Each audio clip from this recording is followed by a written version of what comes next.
Come here, look. Did you see that? Shaking very hard. Actually, this is because the oxygen sensor is faulty. Let's take it apart and check it out.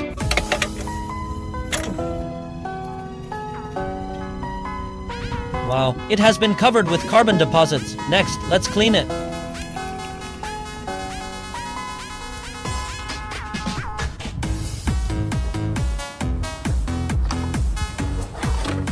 So dirty.